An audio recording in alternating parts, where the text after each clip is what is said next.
Hi everybody, welcome back to Lose the Fat, Keep the Fab. So on Monday I made a video with my friend Pabs and we were talking about gastric bypass surgery. And it's now Wednesday and I've had a couple days to do some research and I found out some very interesting things. So Pabs and I are going to have another conversation, and I haven't let her in on much of what I've learned, so she's kind of curious about what's going to happen. So say hi to everybody, Pabs. Hello. And we might laugh again because that's what we do. Stop laughing. Say that again? Stop laughing. I'm sorry. I know, I'm making her laugh. Alright, so yeah, so what'd you want to ask me? First of all, I'm just a bit curious. Obviously, you've been researching this, like you just said, over the last few days, with the gastric bypass. I'm just curious as to what you've learned so far. Well, I've learned a lot, actually. I wrote an article and about this and posted the video that we did, and you know, I kind of put the question out there, should I have gastric bypass surgery? And besides, you know, posting it on Facebook, I also posted the link to the article and my question in a forum online, and a obesity help forum. And they're all wonderful over there. They welcomed me in and have been very helpful in you know, giving me the information I need. So and then of course I had the meeting last night, but first the forum. So I asked them, you know, should I have gastric bypass surgery? And the response I got was great, because I discovered that there are actually 4 different types of bariatric procedures, and that gastric bypass is not the most popular one. In fact, because of the restrictions with it, it's almost the scariest one, I guess. Yeah, so...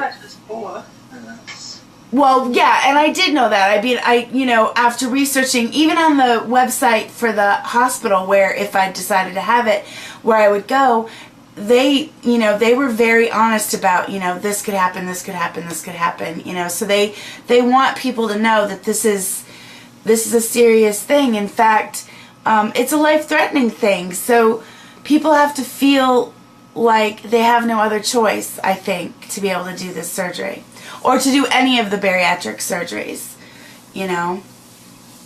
But the most popular one that they were talking about on the forum is, I hope I'm going to pronounce it right. Well, it's a gastronomy sleeve coupled with a duodenal switch.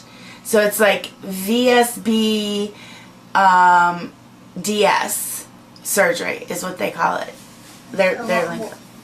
What's that entail? Okay, so basically they do the thing with the sleeve, and it's kind of like gastric bypass, where they make your stomach smaller and they redirect your organs, but then they go in with the DS, and that part causes the malabsorption of calories, which is what you want, and which the lap band does not do. The lap band, they're totally saying no, don't get the lap band. It's not. And even last night at the meeting, maybe based on what I'd already read, they were kind of, I don't think they pushed either one, but the lap band was definitely the lesser of the two, is kind of what I felt from the meeting.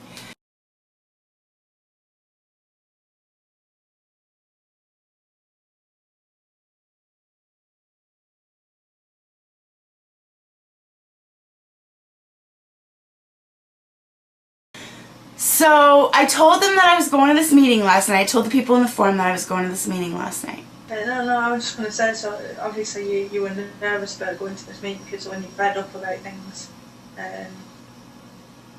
on this, you've obviously been given some concerns and things, so were you nervous last night? I was nervous about it.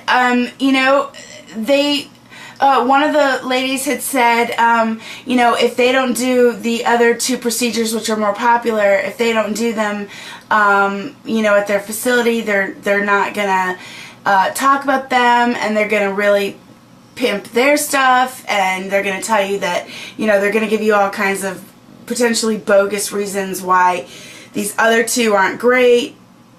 And, so you should really take into consideration that part of it.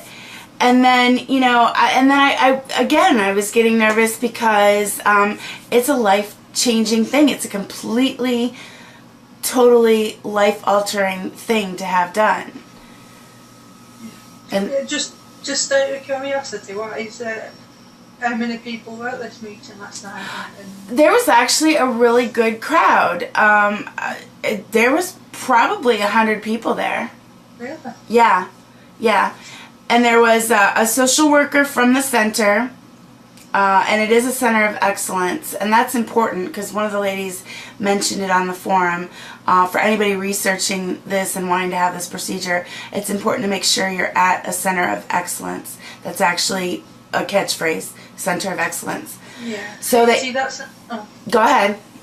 No, that's another thing I was going to say is like over here in England we've got the NHS, so unless we want to go private we don't have to pay for things like that. We get referred from our doctor and go that way, that we don't have insurance and stuff. Oh. So over there would it be a case of like you'd have to go and maybe choose the best people to go with, or are there different private companies? I don't quite know how it works. Right. On that scale. Well, and it's different because private insurance will cover the surgery. You kind of have to hop through hoops, so certain insurances, and even with the insurance that I have, I would still have to hop through hoops to get, to get it approved. And there are certain requirements, which I learned last night at the meeting. Oh, hold on a minute. Mum. No. Say that again. Wait, what? Just come in. My mum just came in. Oh, hi, Mom. She's good. Alright. Come on. Alright, we good? Yeah. Okay.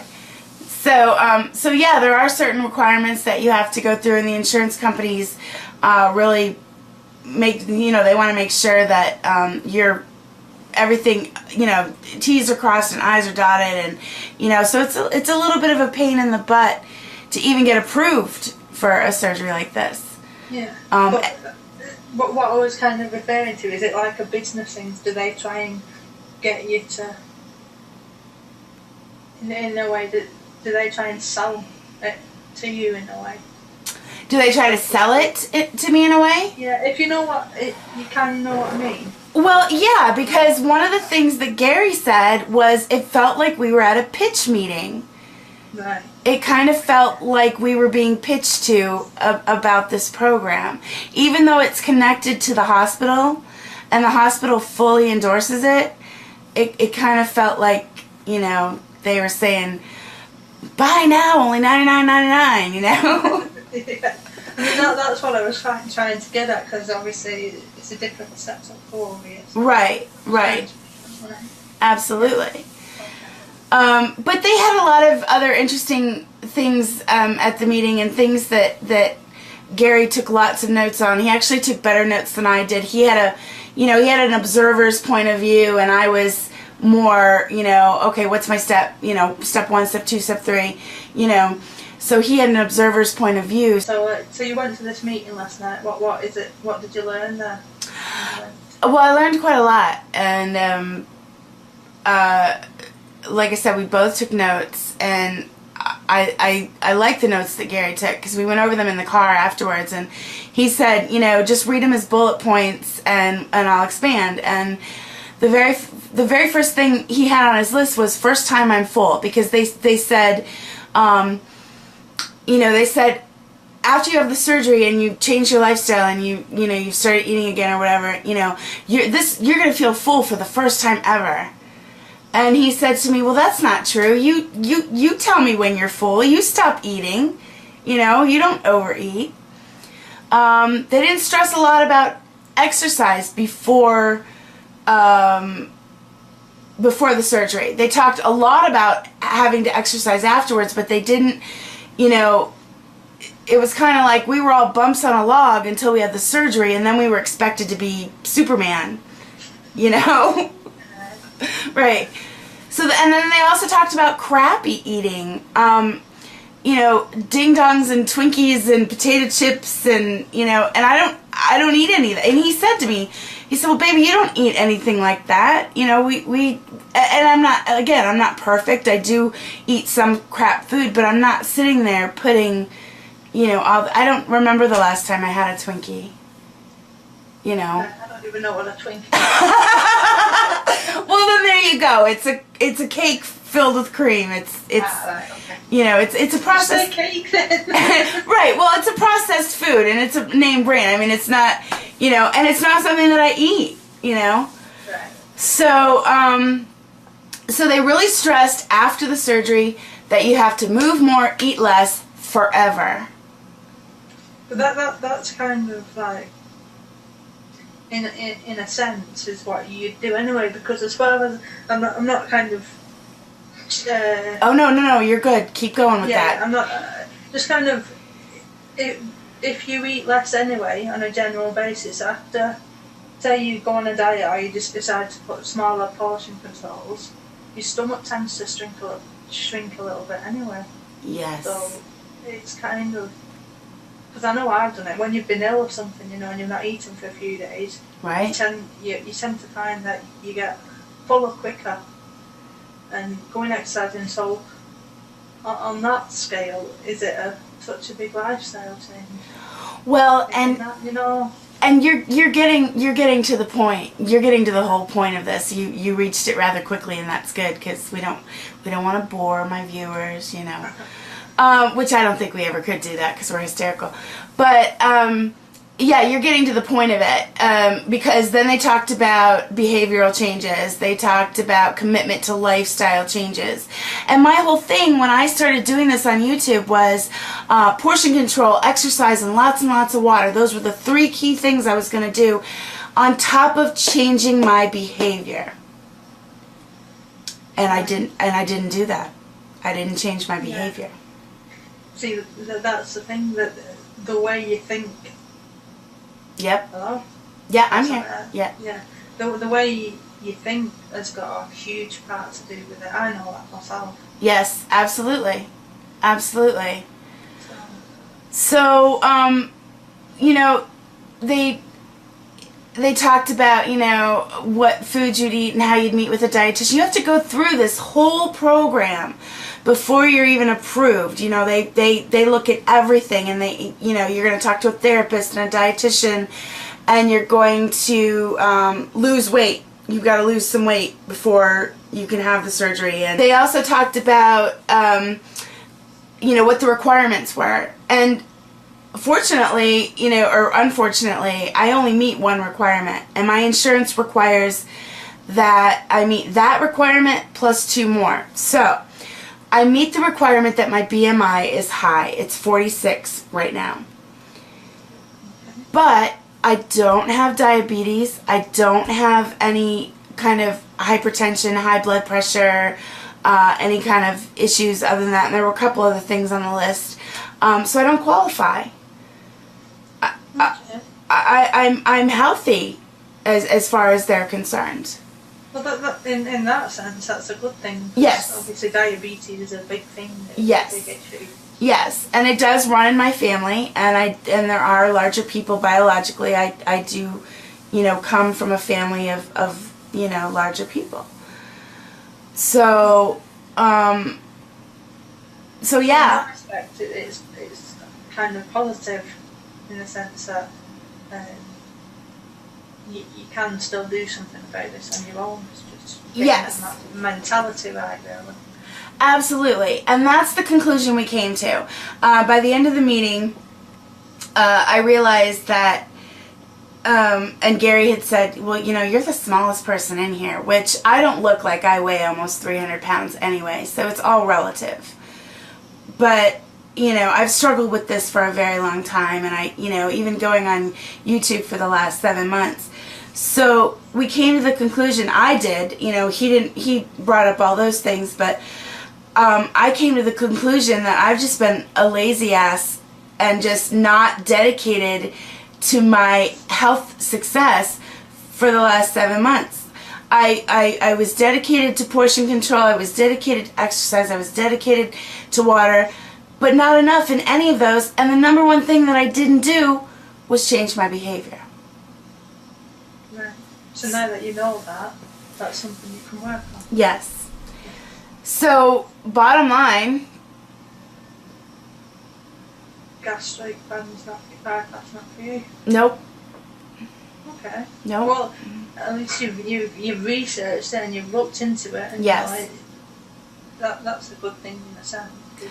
Yeah, and I feel better about that. And I know that, you know, if it came down to it, if I got to a point that there would be an option, a very serious option. And they talked about the people in your life who say, oh, well, that's, you know, that's a quick fix. You know, you got fat and now, you know, you want to lose it all at once. They really stressed that this would have been, you know, this would be one of the hardest things that anybody could ever do in their life because of the lifestyle changes and the behavioral changes. Yeah. So. And it's not just a lifestyle change for you, it's for your whole family. Yes, exactly. It's about, you know, you need the support and you need, I would assume a lot of the time they'd be on a similar kind of diet to you, just as a support. Right. Yeah, that kind of thing. Right, absolutely. And I have that. I'm very fortunate. You know, G is very supportive of me, and you know, Mags too, and so I just, at this point, I'm not gonna go the way of gastric bypass, at least for now. I'm gonna see what happens. I'm not weighing in now until August 1st, where Gary's gonna film me on camera. So, you know, if I have to restart at that point, if I've gained back all my weight, and I'm calling it a restart, then I'll call, you know, I'll say I'm going to be fab and fit by 40 or something like that. I don't know. But that sounds good. You're not giving up, you know. Nope. You're carrying on, and that's good. Alright, so that's it. That's my conversation with Pabs. Thank you so much, Pabs, for coming on and talking with me and helping me kind of sort it out for the people who are watching, because maybe it'll help them, you know, realize that they need to think about, you know, they really need to take this seriously before they consider having this life-changing operation. So hopefully we've helped some people today. Yep, I hope so too. Yep. Yeah. Alright, everybody, stay tuned. Pabs and I have plenty more in store for you. I don't know what that's going to be, but probably some silly stuff too. Again, thanks to her for helping me with this gastric bypass query. And stay tuned. I will see you soon. Adios.